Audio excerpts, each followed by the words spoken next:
have to stand up for the taxpayer first and foremost, and that's what we do in Florida. So here's some facts.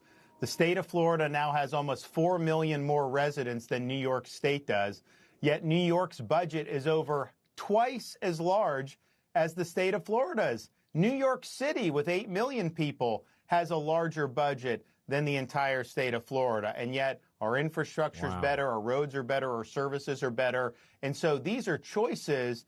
They don't respect the taxpayers in these places, and people have rebelled. Now, it's not just taxes. You have homeless problem. You obviously have had crime problem in some of these areas for a number of years. You've had Soros DAs.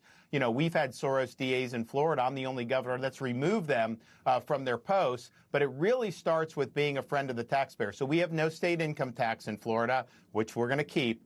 We have a sales tax, but the necessities of life are actually exempt. So food, medication, baby items, you don't even pay sales tax on that. And so if somebody is struggling trying to make ends meet, you know, we've done a lot to reduce the burdens on them. If you want to send your kid to college at one of our state universities, our in-state tuition is the lowest in the country, about $6,300, the same as the day I took office.